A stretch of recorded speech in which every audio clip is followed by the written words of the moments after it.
গত মাসে OnePlus launch করেছিল বাজেট সেগমেন্টে OnePlus Nord C3 Lite, আর এই ফোনটি রিব্র্যান্ডেড হয়ে মার্কিন যুক্তরাষ্ট্রে OnePlus Nord N30 5G নামে খুব তাড়াতাড়ি লঞ্চ হতে যাচ্ছে, যা ইতিমধ্যে গিগবেঞ্চ সহ গুগল প্লে কনসোলে লিস্ট হয়েছে। এর মডেল নাম্বার হলো CPH2513। এই ফোনের মোস্ট হাইলাইট ফিচার হচ্ছে 108 মেগাপিক্সেলের দুর্দান্ত ক্যামেরা সেটআপ, সাথে জানতে পারবেন এই ফোনের স্পেসিফিকেশন, প্রাইস এবং ভালো মন্দ সকল দিক নিয়ে। তো আপনাদের সাথে আমি থাকছি মিথুন, তাহলে চলুন শুরু করি। আসুন প্রথমেই ডিজাইন নিয়ে কথা বলি। যেমনটা বলেছিলাম, OnePlus Nord C3 Lite-এর রিব্র্যান্ডেড ভার্সন হলো OnePlus Nord N30। এর রিয়ার প্যানেল এমনভাবে করা হয়েছে যেটা দেখলে মনে হবে গ্লাস, বাট এটা কিন্তু অ্যাকচুয়ালি প্লাস্টিকের। ডিভাইসটির ডান দিকে রয়েছে পাওয়ার বাটন, আর এটা দেখে বুঝতে পাচ্ছেন এটা ফিঙ্গারপ্রিন্ট সেন্সর।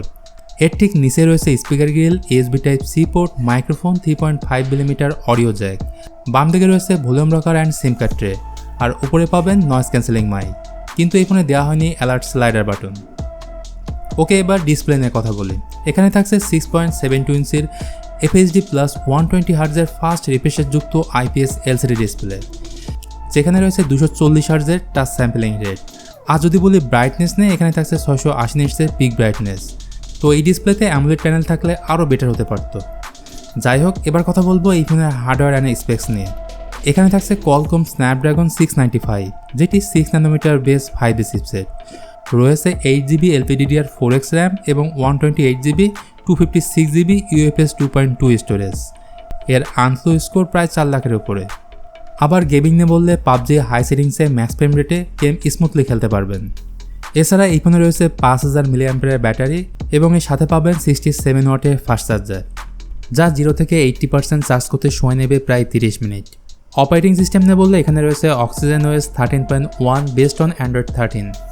গাইজ, সেন্সর নিয়ে বললে আপনি এই ফোনে সব ধরনের সেন্সরসই পাবেন, like side mount fingerprint sensor, face unlocking system. Okay, এবার আসুন ক্যামেরা নিয়ে কথা বলি।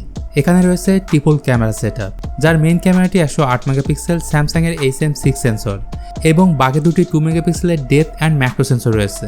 তবে এখানে অবশ্যই থাকা উচিত ছিল আল্ট্রা ওয়াইড সেন্সর। এছাড়া এখানে 1x এবং 3x ডিজিটাল জুমও রয়েছে, যেটা বেশ দারুণ ব্যাপার।